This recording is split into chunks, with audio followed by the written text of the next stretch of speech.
You want to make money online in your 50s and 60s, but you're not sure where to start? Well, here is the easiest, fastest way to start making money online. Share what you know. Now you might be thinking, Dawn, no. I do not want to put my face on camera. Don't worry, I've got you. We're going to talk about that. Or maybe you're thinking, I don't have any experience or expertise that anybody would be interested in. Don't worry, I've got you there too, because in this video, I'm going to share 5 different types of knowledge that you can share online to build an online business. And by the way, number 5, you don't even have to be an expert. So stick around and let's dive in. So my name is Dawn and I've been running online businesses since 2008. And to promote those businesses, I've been sharing my knowledge online. I've been sharing it through podcasts, through blogs, through email newsletters, any number of things. So I do know how life-changing it can be to share your knowledge online. This isn't just about money, although yes, it can put money in your pocket. This is about developing a sense of purpose and creating a connection with like-minded people. This has been probably one of the most fulfilling things that I have ever done, is to share my knowledge online, and it has opened doors for me that I never would have imagined for myself. So in this video, I'm going to break down how simple it is for you to get started making money online by sharing what you know.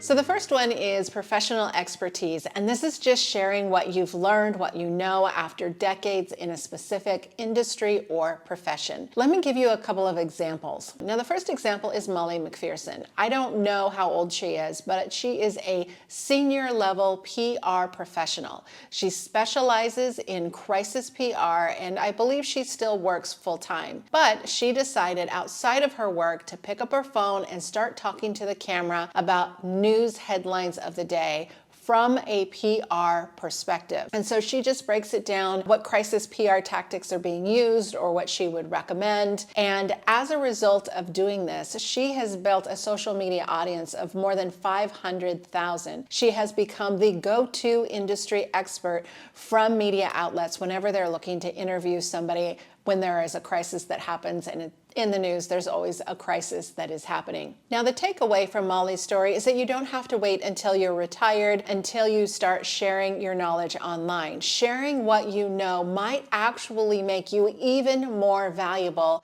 to your employer or your clients or your customers or whatever that looks like for you. By sharing what you know at a time when a lot of people feel like they're being aged out of the job market, you can actually make yourself even more valuable. And the other thing is that when you share what you know online, when you build that following, when people start paying attention, when media outlets start contacting you to interview you, then you are not dependent on your job. You can, in Molly's case, if she decided to leave her job tomorrow, she'd probably be fine. She'd get book deals, interviews, and consulting clients. She would be fine. And so if you are in a profession where you have a specialized expertise, you can start sharing that knowledge online and you can become even more valuable. And the thing is that she creates content on TikTok. TikTok pays their creators, so she's probably making a nice little side income as well.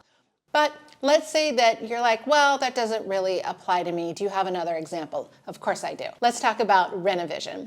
Home Renovision DIY, I think, is the official name of this YouTube channel. And this is run by a guy named Jeff. He's been a contractor for 25 years. He's flipped houses for the last 10 or so years. Now, what he does is he creates really practical how-to DIY videos. Now, we found him when we were renovating our Airbnb in Connecticut, and he really became our go-to resource for just about everything. He has almost 1,000 videos on every kind of home renovation project, anything from fixing a toilet to painting a wall to fixing a roof. He's got it all on his channel. Now, the result is that he has more than 3 million subscribers on his YouTube channel, which means that he's probably making somewhere between $10,000 and $60,000 per month just from Google AdSense alone, just by sharing what he knows. So what is the takeaway? Well, first and foremost is, again, that depth of expertise. There are lots of DIY channels on YouTube, but very few have that depth of expertise, 25 years of being a contractor. Both Molly and Jeff, depth of expertise, that's what sets you apart from somebody who might be in their 20s and 30s and talking about the same thing. You have to have time to develop that depth of expertise, and when you do, you are even more valuable to your audience online. The next takeaway from Jeff's story is that he is sharing evergreen content. So in the example of Molly McPherson, she takes headlines that are currently happening in the news and she breaks them down sort of in real time. So she has a never-ending source of new content to talk about, which is great. But on the other hand, Jeff creates evergreen content. Evergreen content is content that you create that is as relevant 3 years from now as it is today. For example, Jeff has almost 1,000 videos, everything, like I said, from fixing a toilet to painting walls. Those videos are still relevant. So that means that somebody could find a video that he posted 5 years ago about how to put sealant on something. I don't know. Somebody can watch that and he can earn a couple of dollars from somebody watching that. Now, that may not seem like a big deal, but when you multiply that by almost 1,000 different evergreen topic videos that he has, you can see how his earnings can really add up. And by the way, once he's posted that video, he doesn't have to do any more work. It's passive income. He has a library of almost 1,000 videos that are just passively generating income for him each and every month. Again, he's just a guy who picked up a camera and decided to share what he knows after 25 years as a contractor. So let's talk about you. Where is your professional depth of expertise? Something that you can share with others to help them achieve a goal that they want to achieve. So for example, let's say that you have a background as an interior designer.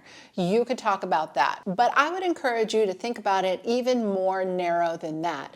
Instead of how to be an interior designer, maybe there's a specific thing that you can focus on. For example, you're a designer who is known for helping people who have small spaces create a high-end look on a budget. So think about your expertise, think about the breadth of it, think about how wide your expertise is, and then choose the part of it that you're really, really passionate about. And that's something that might be a clue as to the type of business that you can start with that knowledge.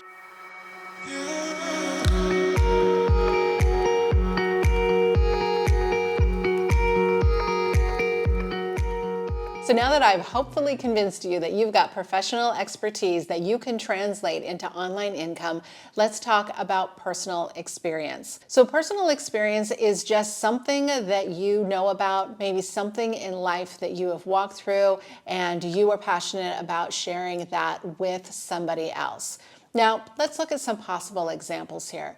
Let's say that maybe you had a child who had a learning disability and you helped them successfully navigate that. Or maybe you rebuilt your life after a divorce. Or maybe you got out of a lot of debt. These are things that are not your profession and they're not really your hobbies and interests, which we'll talk about in a minute, but they are something very valuable. They are practical life skills. People are always looking for practical life skills. And so this can be a really great way to start sharing what you know online, serving people, and creating those connections and that online income. I recently read a story of a woman named Donna Scora. She's a retired paralegal, and she started a Facebook group called Grandparent Surrogate USA, and she matches older adults with younger families who don't really have that family support system around them. And I think this is a wonderful story. And I think the takeaway here is that when you share your knowledge online, it doesn't just have to be about earning income. It can just be about taking what you know,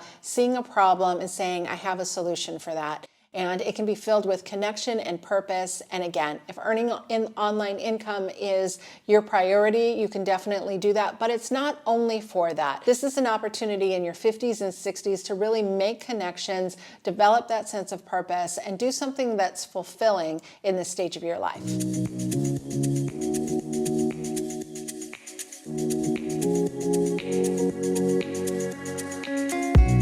So the next next one is hobbies and interests. Now this can be any hobby or interest that you have. Maybe it's something that you've developed mastery over the years, but you don't have to be an expert in order to talk about this and share knowledge online over something, a hobby or an interest that you're passionate about. So let's look at some examples. Let's say that you love to knit. You're not the world's best knitter, but you do know a few basic stitches that you can do to help other people get started. You're really passionate about it. That's something that you can start and share with others online, even those basics. People are really looking for ways to get started and some of those basic steps. So that's one example. But let's say that you're interested in something that you don't really necessarily know a lot about. Let's say that you're really fascinated by history and the French Revolution in particular. And so you may just start a podcast and talk about the French Revolution. Earlier I mentioned you don't have to talk to camera, you don't have to put your face all over social media in order to share your knowledge. There's lots of ways to do it that don't require you to put your face online. So you can do newsletters, you can do podcasts, you can do digital products. There's lots of ways to do this that do not require you to be online if that's something that you're not comfortable with. But getting back to our example, let's say that you're really passionate about the French Revolution and you just buy a microphone and you decide to start talking about it. Maybe you pick one story that you read about from the French Revolution and you break that down. You don't have to be an expert historian. You don't have to be an expert podcaster. Just get a microphone, turn it on, and start talking. And I know you're thinking, but I need a plan. Or maybe you're thinking, if you're like me, you're thinking, I need a 10-point plan. I need to know exactly where I'm going. Can I just encourage you? Just start. If this is something that you're interested in, something that you're passionate about, just start, because clarity comes through action. So some real life examples of this are a channel I've talked about before is Kimberly over at Pretty Over 50, and she talks about makeup. Trust me, if you want to talk about makeup and fashion, those are channels that always do really, really well. The takeaway for this channel, I think, is that you don't have to reinvent the wheel. You don't have to have the world's most original thought or idea. You can choose a well-worn path. You can choose a path that has already proven successful. You're going to bring your own unique take to it just by who you are. So don't think that you have to come up with something completely original and unique. You can choose a proven pathway and just put your own spin on it.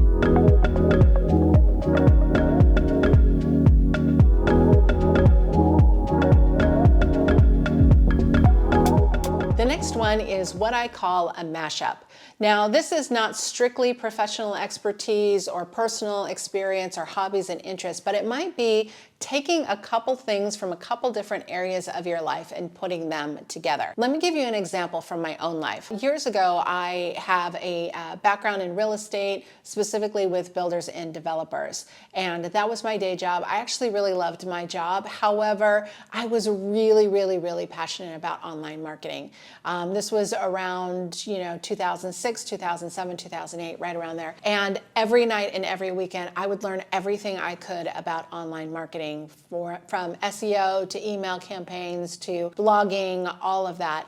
And I was kind of stuck because even though I was really passionate about that, it really didn't have a place in my day job, because at that time, builders and developers didn't really need the internet. The market was really, really hot, and they were still using a lot of very old-fashioned marketing techniques like full-page ads in newspapers, which is really funny, and like $40,000 direct mail campaigns. And so I had, on one hand, something I was really passionate about, and on the other hand, a job I loved, but there wasn't really a market for what I knew at that time. But then a couple of things happened. First of all, technology shifted. The iPhone was released. Facebook released business pages, so that went from being just a personal tool for fun to an actual business tool. Twitter came along. There was all of this technology that was shifting. And the other thing that shifted was the housing market collapsed, and suddenly marketing budgets evaporated. And all these builders and developers that had been relying on this old school marketing said, who do we know that knows anything at all about this internet thing? And because I had been studying it for a couple of years, I was able to step into that space, and that was the very first company that I ever started. And so I want you to think about that in terms of what you know, not just limited to thinking of your professional expertise as like, I have to live in this box, but I have this professional expertise, but I'm also passionate about that. Is there a way that I can bring those two things together to serve a need and to connect with people and to earn online?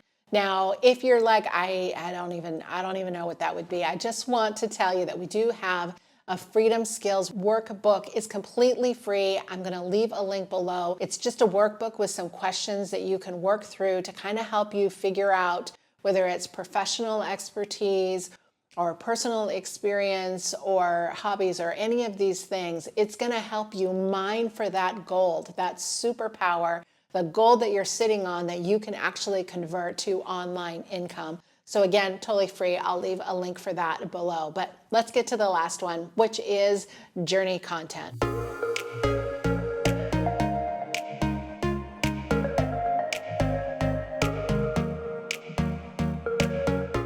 So the next one, and this is by far my favorite content to watch and my favorite content to create, and you don't have to be an expert to start, is what I call journey content. I am going on a journey and I invite you to come along. Now, what I mean by journey is just starting something new. I am starting a health journey. I am starting a journey of starting a business. I'm starting a journey of starting over at a certain age. It can be anything, but you don't have to know what you're doing. And that's the beauty of it. And this is my favorite place to start. And I'm going to tell you why, is that it takes away that need to be perfect, because you're saying right up front, look, I do not know what I'm doing. Hopefully this works. I mean, that content I will watch all day. I think it's so fun. And you can just get started and there's not this expectation. If you are creating something and you feel like, I'm the expert in this, and I'm going to talk to you as an expert in this, I think it's really easy to let perfectionism kind of set in. But journey content is the best way to start, because it's just, I'm going to start this process. I'm inviting you to come in and see and kind of look over my shoulder and see what I'm doing. So a couple of examples of this. One that Matt loves. He loves this. It's an Instagram account. They're on TikTok and Instagram. And I think it's called Cheeky Golf Club. Do you guys know about this? And this guy, he golfs and he posts every single day. And his journey is that he is going to golf and post to social media every single day until he hits 18 pars in a row. Now, he's currently over 350 days, but this journey has taken him to golf all over the world. He's golfed in New Zealand and Spain and the UK and on and on and on. He has people who sponsor him, so he gets money through this. Again, TikTok pays their creators, so he also probably gets money through that. But that is not an expert golfer. That guy is not saying, I'm an expert golfer, do exactly as I do, here's how you do it. He's like, I'm just trying to get to 18 pars. And what's really fun is, 350 days in, he hasn't done it yet, but it's really fun to tune in, see where he is, how he's doing, and how he's progressing towards his goal. So I love this kind of content. And if you're feeling like, nervous about starting, you don't know where to start or how to start, this is a really, really fun one. Another example is this YouTube channel that you're watching, the Unretirees. We made a decision not to follow the traditional retirement path, and we decided to move abroad to Portugal and to work remotely instead. And this channel is all about where that journey takes us, but we're still figuring out a whole lot as we go. So what do you do next? Here's a simple 3-step formula. Number 1, figure out what you want to talk about. Again, we've got that Freedom Skills workbook. It's completely free. Download it. It's going to have some questions to kind of help you mine for that expertise that you have that you can use to build an online business. Next is to figure out what kind of platform you want to share your knowledge on. There are ones where you talk to the camera, like YouTube or social media, but there's also other ones that are a little bit more behind the scenes, building a newsletter or building a podcast or doing an online course. Decide which one feels best for you. Now, there's going to be a lot of different things that factor into that, depending on how much time you want to spend, what your financial goals are, what you want your business strategy to be. But set all of that aside for a minute, because you probably already have something that feels more natural to you. So for example, let's say that you love to write, so building a newsletter makes a ton of sense. But maybe you are thinking, I hate to write. It is literally torture. I've had people say that to me. But you love talking to camera, so maybe a YouTube channel or a social media account might work better for you. Whatever you gravitate to is probably the best answer for you. And then number 3 is to just start. We say this all the time, but just hit publish. And there's so much clarity that comes just by publishing and getting your stuff out there. And don't worry if it's not any good, it won't be. Nobody's is when they first start out, but you've definitely got this. And you have knowledge that beyond the earning online piece, you have knowledge that people are actually waiting for. And I'm excited for you to start this journey because it's amazing the doors that will open for you on the other side. See you soon.